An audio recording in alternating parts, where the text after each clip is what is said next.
A little bit of the old meets a little bit of the new when Alabama hosts Texas A&M SEC matchup on Saturday. We've got Alabama laying 13.5, total of 57 at pregamelines.com.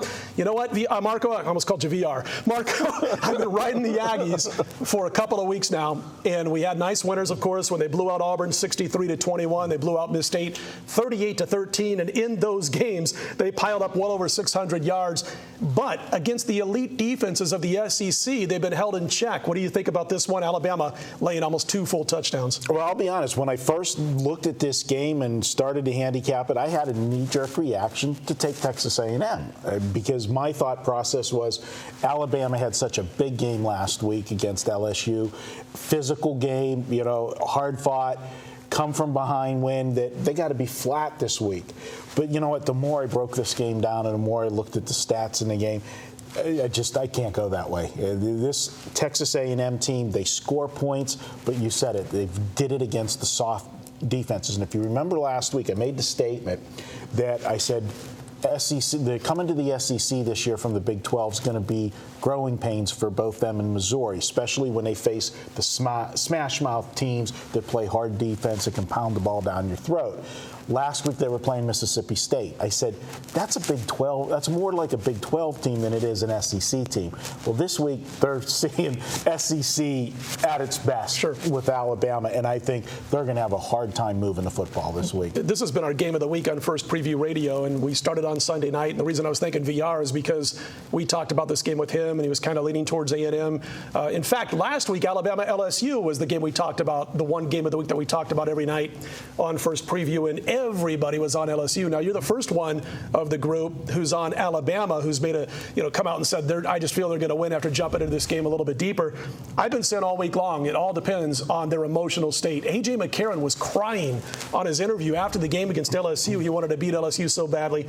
Johnny Football, Brian, Johnny Manziel, the quarterback for A&M, great story. 46 for 59, 571 yards, 2 touchdowns, no picks, 30 carries, 219 yards, 3 touchdowns in his last 2 games. But again, it's an offense. I love this offense. Kevin Sumlin's going to change the SEC, how we see it played over the next couple of years. But again, as Marco mentioned, he did not have those kind of numbers against LSU and against the Florida Gators. In fact, in those 2 games, not only did they score just 36 combined points, Manziel, 0 touchdowns, 3 interceptions, sacked 6 times. Yeah, Marco talked about, looking at the other side originally, and I kind of looked at the other side originally too. Then I thought about it. I said, if you know Nick Saban at all, and I don't know Nick Saban, but I've seen enough interviews with Nick Saban.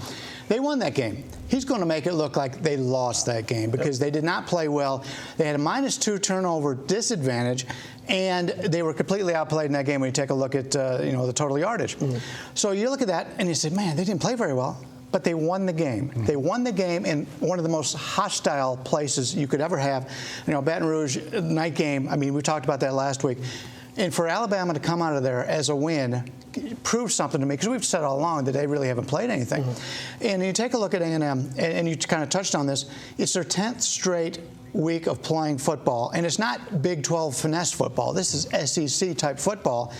And not only do I think that A&M's in a bad situation here, if they get blown out here, I could really see them tanking it the next couple of weeks because they're just physically worn out at that point, and this is a game that they're pointing to. And I have to agree with Marco. I think Alabama's a sider. Great analysis. Good points on what's coming down the road for A&M, whether they win this game or not. If they somehow pulled a golden horseshoe out of their rear end like somebody we know and won this game, then it would probably be looking to go against A&M next week. But the thing, Marco, and we'll wrap it up with this. This is going to be your play in just a minute. The Aggie defense has gone unnoticed because of all of the yardage they're piling up offensively.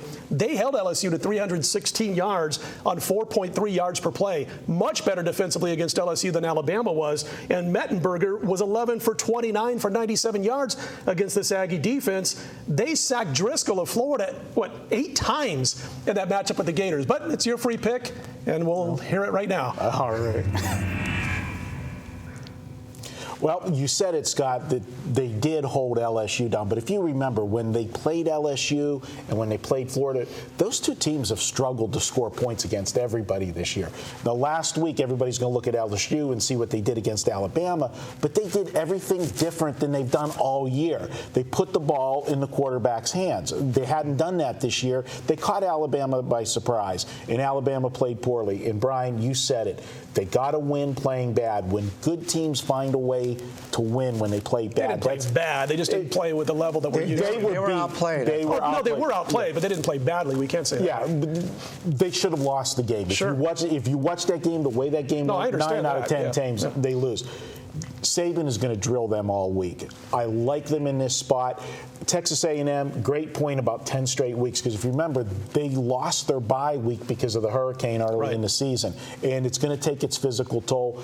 In Alabama last week, A.J. McCarron, that just gives them now another dimension. That what he ended up doing in the end of the game with that drive, how much confidence do you think this kid has now that he could do anything with the ball? So now you got a strong running game, the best defense in college football, and now you got a quarterback that's got confidence, bubbling. Mm-hmm. This is going to be a blowout, and Alabama, after this, they're clear sailing until the SEC championship I'm going to say until game. Western Carolina. No, until the SEC championship game. I've got Alabama 38-17. We're going to go ahead and lay the points here. Sounds good. And by the way, I shouldn't say that they didn't play badly. What I'm trying to say is I think the team on the other side of the line of scrimmage had a lot to do with how they looked last week. And Mettenberger, by the way, great point. Zach Mettenberger of LSU all season long has been one of the top 3 or 4 quarterbacks according to NFL scouts. And I think we finally saw what this kid can do. I'm not so sure this young kid, Johnny Manziel, going to Alabama for the first time, can throw the pinpoint type of passes that Mettenberger did last week. Anyway, Marco says to take Alabama minus the points when we come back. Oregon State and Stanford right here at pregame.tv.